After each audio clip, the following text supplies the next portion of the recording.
Anyway, Nova, Elsu is banned. GeO, Florentino is banned. And Sephra. Now, Sephra's got through so many times, but Nova don't want that. They don't want to pick it. They could have had it because they'll get first pick. That was a very interesting ban on their side. They banned 2 power picks. That means Darcy hopefully will be banned. Otherwise, TJ's hopes and dreams are forever forsaken here. If Darcy they could win into a Darcy. But if they ban out Darcy, then Nova have a chance to take Elsu. Oh no, Elsu's gone. Sorry, my mistake.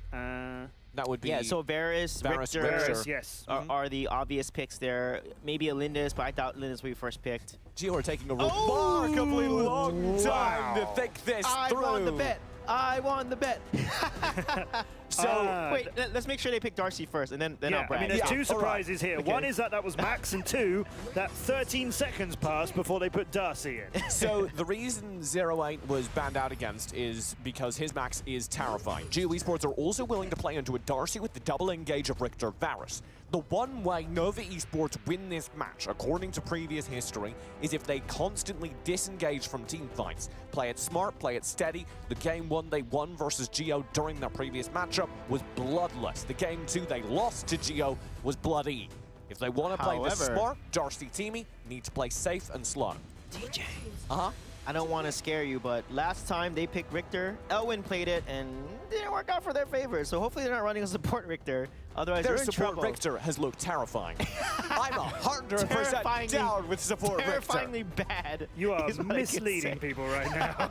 The last game wasn't one of the best support Richters I've ever seen, but GeO Esports have also run the best support Richter I've ever seen in previous matches. Okay, yeah, and the key to the team is that Elwin engaging and the Smith. Smith did 41% damage on GeO in the last game that he played. So it'd be interesting to see what carry they're going to put Smith on. But Nova LATAM, they seem like they have a plan. They have the Omen strong in the side lane. Although Varus, I argue, is probably the strongest Darkslayer laner right now. Richter, a solid pick that they may flex to support because they want to run an ADC in the Dragon lane. So this is why I'm worried with GeO's draft, because if they run Richter support, we'll see how it's going to work out for them. So Violet, that might end up in the hands of Smith, I guess. I'm a great believer in this GeO draft if they get out ahead, or if they last to the hyper late game, which is pretty much the standard GeO win conditions. If they get out ahead, it doesn't matter that they're running Richter support, because he will be tanky enough and doing enough damage. They will win. Same for the Violet. If they get behind, that gets dicey. Let's be real here. Even if they pick Omega and Toro together, you still believe in GeO. That is untrue. Some things can't be overwhelmed by pure talent.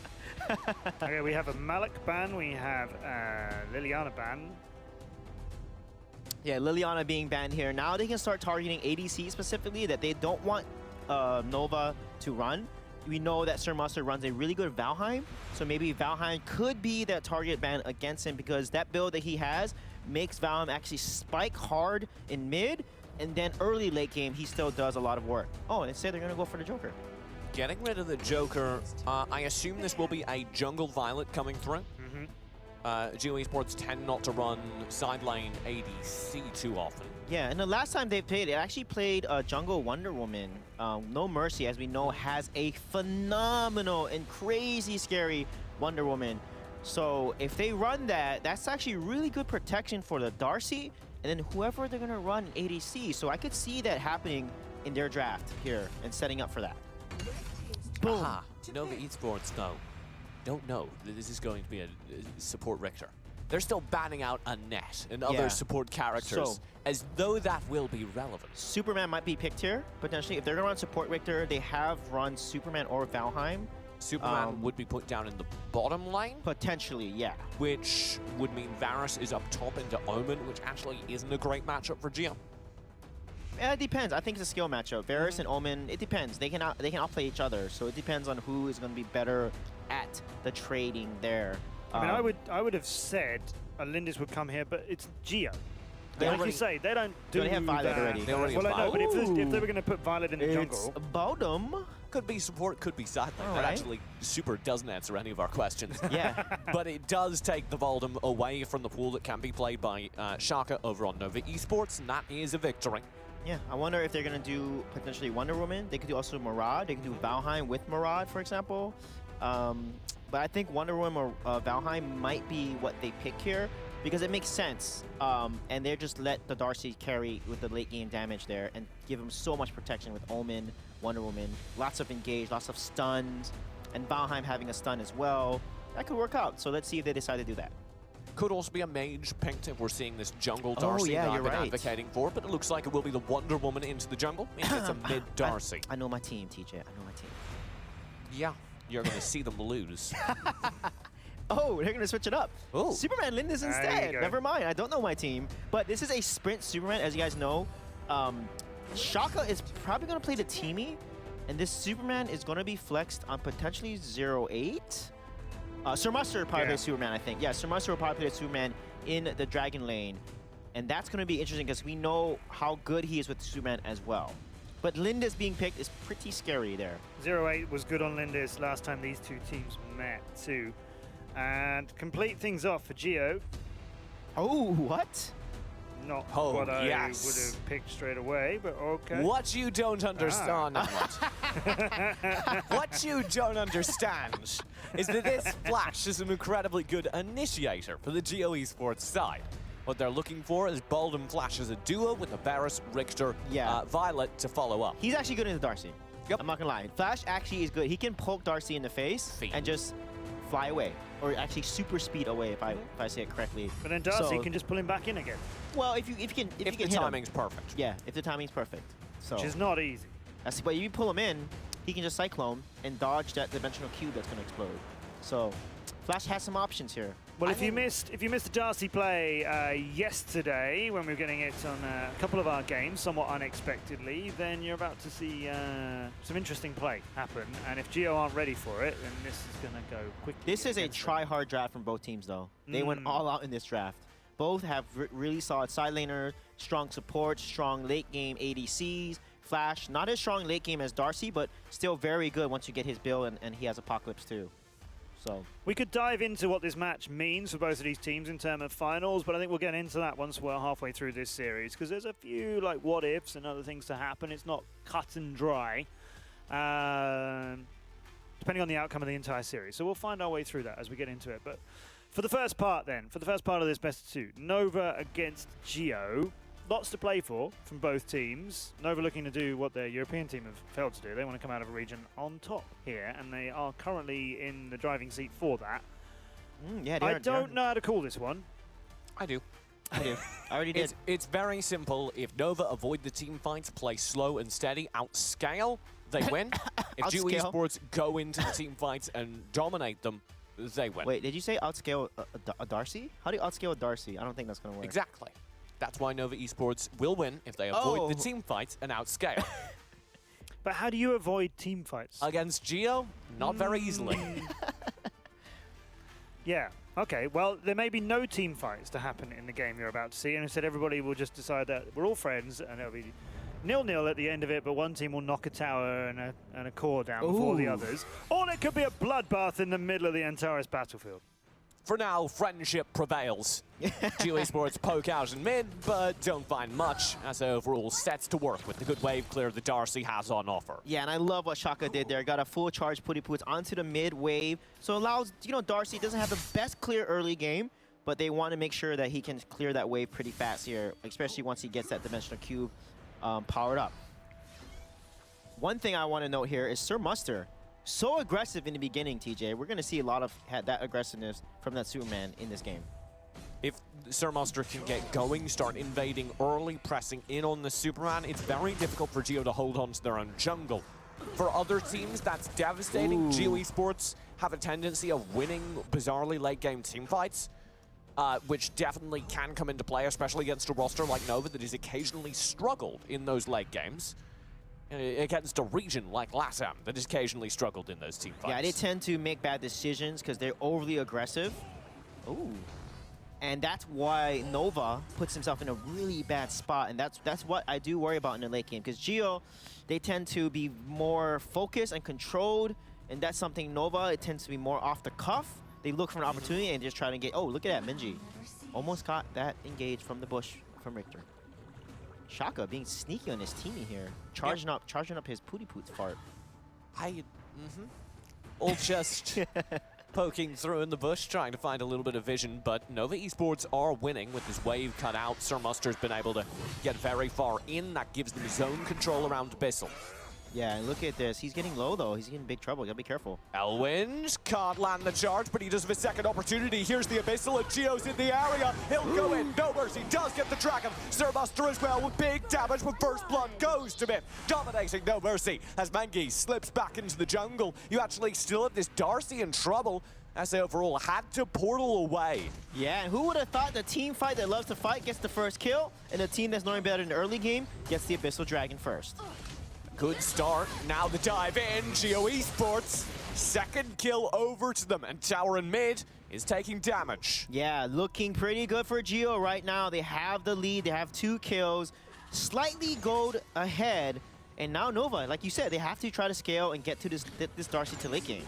They have to avoid these team fights, and I know I've said that. Matt questioned a little bit what that means. We've seen it previously from Nova Esports. It's about pressuring the map without taking full 5-5 engagements. But how do you avoid a team fight against GeO, TJ? I mean, that was a solid engagement that they just took. The GeO Esports, maybe if they over-concentrate, you can split push around the map away from them. 0-8 will be experiencing some of that split push with Myth rolling through. Yeah, what a nice duo there, putting so much. He's low, so that tower is at risk. They will probably take the Darkslayer top tower there.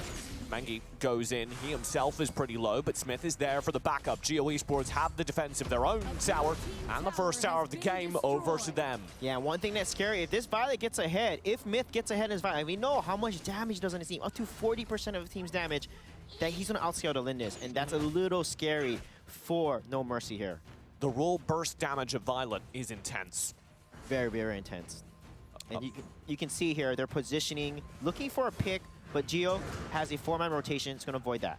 They even tag out Sir Muster a little bit, scooping him up. Yeah, so far both teams are doing really nice 4 3-man rotations here. You can see the 4-man rotation from Nova. 4 versus 4. Wild Prison. Ooh. Nobody caught in it, but Elwind gives the entirety of Nova Esports a little bit of a scare. Yeah, that was a good effort indeed, because if he landed that, whoever was under that Wild Prison would be in deep trouble. But SA overall doing pretty well so far. He's at 1.8k gold compared to his counterpart at 1.9. Second Abyssal Dragon of the game. Nova Esports got the first, will get the second as well. Mangi and the rest of GeO unable to capitalize on a fight that time. Yeah, like I said, they're so good at setting up for a dragon, TJ. Nova on clockwork. When that dragon spawns, they position, they get river control, and they rush it so fast that if your team doesn't decide fast enough, you cannot counter it, and they'll take the dragon before you know it. And that's gotten them 2 so far. A very strong showing in the early game for them, as you said, around that objective control. And they're staying right in the game, kind of toe-to-toe in gold for the most part, even though GeO has a nice-ish 500 gold lead. We'll see how much that 500 gold is going to make a difference. Smith getting a little bit poke in. His wave clear has actually been pretty good. It's very difficult to clear wave into a Darcy in mid because of the big damage that Dimensional Cube offers. Ooh.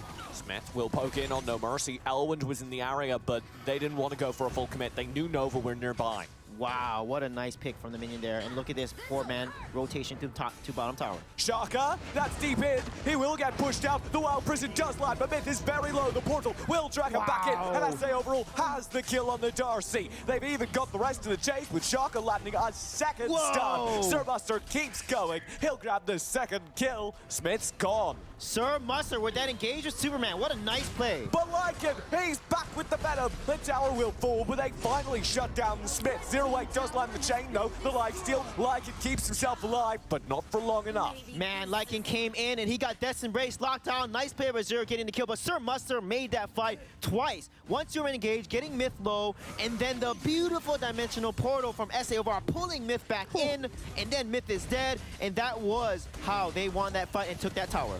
You can see the oppressive power of the Darcy there. Not just in that fight, but in the mid lane as well. Yeah. It's so difficult to hold lane against the Darcy's power. Yeah, the cube not only zones people out, but it does so much damage that you need to make sure that your team needs to avoid the damage that it can burst onto you. And I do like what Nova actually did specifically against Varus there. You saw Lycan come down. They actually avoided and moved back as the Bloody Kiss came out and didn't allow him to get that lifesteal for him to last a little longer under that Death's Embrace. Very well done by Nova. Mechanics in the fight. GeO Esports did lose that second major team fight of the game, evening up the kill feed and losing them control of the map for the first time. Yeah, they're now almost 2,000 gold behind. Yep, they will be now with the Abyssal Dragon. 3 Abyssal Dragons, TJ, to Nova. They're doing such a good job, and they've evened the kill deficit that they had. It's 3-3. You did put a lot of emphasis on Myth getting farmed though, and he's been doing all right. Scaring Shaka just now. Yeah, he's not bad. He was ahead of No Mercy, but now he's behind, sitting at 4,000 gold. No Mercy at 4.6. Once the rank breaker is added along with Omni Arms potentially, then this Lindis will be a massive threat and have a huge power spike against this Violet. Violet and the rest of GeO Esports' composition does pretty well into the late game. Normally, I'd say that was his strength, but they are dealing with a Darcy opposing them, making it a little bit more difficult. Yeah, I'm wondering if they're going to use Baldum. His Wild Prison can protect against the Dimensional Portal. Lycan caught out. Venom over the wall. That tower's low, though. It won't keep him safe. And Shaka knows it. A full commit underneath, but it stalls out for long enough. Lycan's got the steal. 0-8 shut down. The Wild Prison catches 2. Shaka's all alone. He still brawls out, though. Myth and Elwin just back up long enough for Maggie to return. They do have the Resurrect available. Wow. And Myth will be close range for an easy punish. But Sir Buster, he's got the flank. And another kill. And SA overall dives further forward. Lopping GeO off, they lose the fight. Wow, what a crazy engage there. Back and forth, 0-8 committing too hard. He falls first, and then they turn it around. They kill Lycan. The Brinaborg bro comes out. Mungie comes in and engages, gets caught out by the Darcy and the Linus damage, and Sir Muster then helps secure those kills with that flank. So beautiful collapse by Nova there, and being the one that is aggressing against GeO. A very, very good job by GeO Esports. It felt like of leveraging the ranged character. They even kept Myth safe on the retreat. But you could see Nova Esports were always a step ahead with their flanks. Yeah, and those rotations are paying off so well, especially No Mercy and SA overall.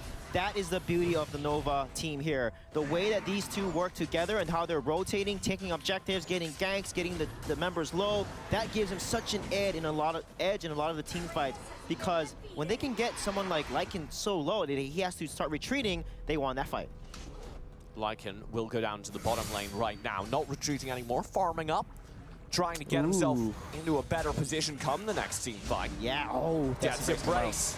Maggie's in trouble, Shaka's there. The rest of GeO do arrive, though, and they might have it. This Cyclone is well timed. The Resurrect will come back. Can 0-8 and Shaka escape? Wild Prison, I think they can. Shaka's caught in it, but GeO don't dare dive in, surely. What a crazy engage. This is why Varus is so good. Look at Myth taking so much damage from No Mercy. Myth can't go down here. He's barely kept alive. Menge dives forward, but the tower itself, that's gone. Yeah, this is what makes Varus so good. You saw Death's Embrace, Omen is 0-8's right on him, but that Bloody Kiss revives so much of his life. He lives long enough, so this is why Varus is picked into the Omen matchup. But Nova making such a good decision, rushing the Dark Slayer right now. I don't know, get it. The Dark Slayer going over to SA overall, allowing GeO Esports a momentary reprieve, but giving Nova Esports at least one guaranteed tower take. Yeah, one thing that's pretty scary here. Interesting that he built Barrett Agony on the Darcy and not going full damage. He does have Apocalypse though, but look at the Lindis. Rank Breaker, Omni Arms, pretty ahead. However, there's some hope because Violet does have Clav Sancti finish after her Rank Breaker. So there's a chance that GeO could try to get back in this game, but they are falling more and more behind slowly. Lycan's hovering near this enraged Abyssal. He knows it's ongoing. It sounds like he's called for the rest of his team. As GeO Esports do arrive. There's the portal. Did tag Maggie. He'll be teleported back. The punish is there. Massive damage through. No Mercy gets the kill. And Sir Buster just dives in, continually disrupting the team fight. Lycan's got the life steal to stay alive, but Smith flickers in. 0-8 the target. They do get the kill, but they'll be back. Shaka returns. Sir Buster falls for a second time. That will be permanent. No Mercy joins him. It's a 2-2 trade at the end of the fight in the bottom lane. Yeah, the confidence of that engage. I love how Sir Muster went in. He's like, Shaka, get my back, and it's exactly what happened. The Pooty Poots came, the displacement from Superman. The Being a Bro comes out, revives Sir Muster. It's amazing to see how well the team's working together. And you saw SA overall was one leading that charge. He was using Dimensional Walk to engage the team and allowed, basically, No Mercy to do so much damage from behind. If you don't mind, the Barrett's Agony you called out earlier, I think that fight actually answers why it came out. My Darcy build contains a boomstick because he doesn't have too much AoE damage outside of his cube. The Barrett's Agony also gives you a little bit of AoE. Yeah, Yeah, and plus his auto attacks do percentage health. So the more he attacks auto attacks, he's gaining dimensional force. He's also doing that percentage health damage, and also makes him a little more tanky, right? That armor it gives him could make him, more armor versus like the Richter, the Varus that could come at him. If you did go for the Mangi caught out, that's 3 people around him. He'll back out. Lycan and the rest of GeO did just get a warning cooldown. That Abyssal was being taken. Yeah, this is very interesting here. They're not wanting to give that Abyssal Dragon over for free, and that's why they want to contest it. The Darcy, though, to return to that build, if you did go for the Boomstick as opposed to the Barretts for that same little buff to power and AoE, you would still be incredibly squishy. And we've seen that be a consistent problem for Darcy, so I like the innovation. Yeah, I do indeed. That's Darcy's weakness. Don't let him build up his dimensional force passive and just blow him up before he can be a threat to your team. Speaking of threats, Sir Muster is a big one. Does finally get intercepted, but in the time, Smith's knocked incredibly low. It does look like they'll be able to retreat, keeping the tower safe, but it's a narrow thing. Yeah, one thing interesting though, we haven't seen, besides that one fight where they killed Myth with Dimensional Portal, we haven't seen Dimensional Portal make a huge impact in these fights. Yeah, no massive Dimensional Portals yet. That fight, though, did mean that the Darks, or the Dragon, sorry, will go over to Nova Esports, empowering all of their attacks in the next team fight. Yeah, interesting that GeO gave up a free Tier 2 tower and an Enraged Abyssal Dragon. This is not looking good for them. They can't take a fight right now because Enraged Abyssal Dragon gives the team-wide buff, and Nova is the one who's going to be looking for a fight. And they have to be careful because Sir Muster, with this Superman, can go in there and reposition the team with his engages, and then 08 can just fly in there, do a Death's Embrace. The only hope is really this Wild Prison. On the plus side, Myth has just hit max level. Myth is nearing full build. We'll have to see if that can make an impact, though, as you say. They do have a lot of trouble coming their way, given a team fight, just with the buff. Yeah, but they're doing a really good job clearing these waves out, letting Myth get his farm so he can get to his late game build. He already has 3 Tier 3 items. He's looking pretty good, but you can see here, Lindis, No Mercy is already full build. They have to continue to push their lead here. Otherwise, GeO is going to catch up in levels and item parity, and that is not what Nova wants. GeO Esports, famous for stalling out to these 15-minute team fights. We're hitting the 15-minute mark now. Lycan's in trouble. Does have the shielding from Venom, the lifesteal, the win out the fight. Cyclone is forced. There's the portal. It'll pull Elwind back in, but the Wild Prison stops Shaka from following through. The wave clear is again good. Oh, and they're going to get that high ground tower right here, TJ. Second wave arrives. Well, tower's gone, just as you call it. GeO Esports were too busy resetting their HPs after that skirmish. Yeah, really nice job of Nova there, calculating that. But honestly, GeO is doing a fantastic job playing defense here, constantly pushing out that wave and not letting it come close to the tower so that the tower can be hit by Lindis, because the damage coming out from No Mercy can easily chunk half the tower's health in one combo. I'm a little bit worried for the time on this buff. It's longer now, but it is running out. Nova Esports are maybe missing their opportunity. Yeah, I think they are. The Dark Slayer is forming now, or spawn. They need to go ahead and rush it, because that's their chance to really push it. But look at the builds here. So much armor. Aegis is on the teamie, on the Omen as well. Portal did catch Elwind. He'll be snapped back to it. Full punish. Wild Prison. The flicker. Oh, it's almost enough, but Sir Muster dives in. That should be the cue for Dark Slayer. Wow, what a play. Again, Sir Muster on this Superman, and plus Shaka with these engages, doing such a good job. Again, Superman is the hero they need to watch out for. And you can see he has a full build. He has also the Blade of Eternity. Shaka's burst down. GeO Esports do get something back, but they'll sacrifice this Dark Slayer for it. They're accepting that that is what they had to do after they did lose Elwind. Yeah, and that's a big mistake. Shaka didn't even use his being a bro to revive himself. He probably shouldn't, because it wasn't going to do much. But that's something that now they have to wait for him to respawn and then push one of the lanes, preferably the middle lane, because it has a super minion with this Drake. GeO Esports, in the meantime, are taking this as a cue to go a little bit further forward. Maybe find another pick that can turn in, and they do up the Cyclone. SA overall is going to be caught by this. The essence of the wind shielding. It is barely enough. They'll trade out the kill. No Mercy saves him from Smith. What a risky play, but you can see why Flash is being played by Smith here, because it actually works really well into Darcy. Mid-tower did go down because of that fight. GeO Esports let Smith take the 1v1, focused on getting a tower. Yeah, I love what they're doing. They're organizing the waves here. TJ top, middle, and bottom with Sirmaster on the bottom, and then they're going to drop the Drake and bam. Elwood, that was so good. He eats the Dark Dominion. That means maybe they have a chance to turn this round. No Mercy is focused down, but the portal, it tags them, and it will pull Elwood and Lycan back in. Lycan's down permanently, and that might be it. 3 players down for GeO. Yeah. Mengi needs to play back. And while they're fighting there, Sirmaster took down Myth 1 versus 1 on this Superman, TJ, and that's it. Myth is gone. Elwood, Mengi, the hold, it needs to be beautiful, and I don't think it can be. Smith's back now. He'll dive, try to clear 0-8 off the core, but he doesn't have the damage, and it will be game number 1 to Nova. Wow, what a game. I love how well both these teams play. The fights back and forth, but you gotta give it up for the flanks by Sirmaster and the plays by Shaka as well. But this Superman is a huge threat. I wouldn't be surprised if they're gonna ban it in the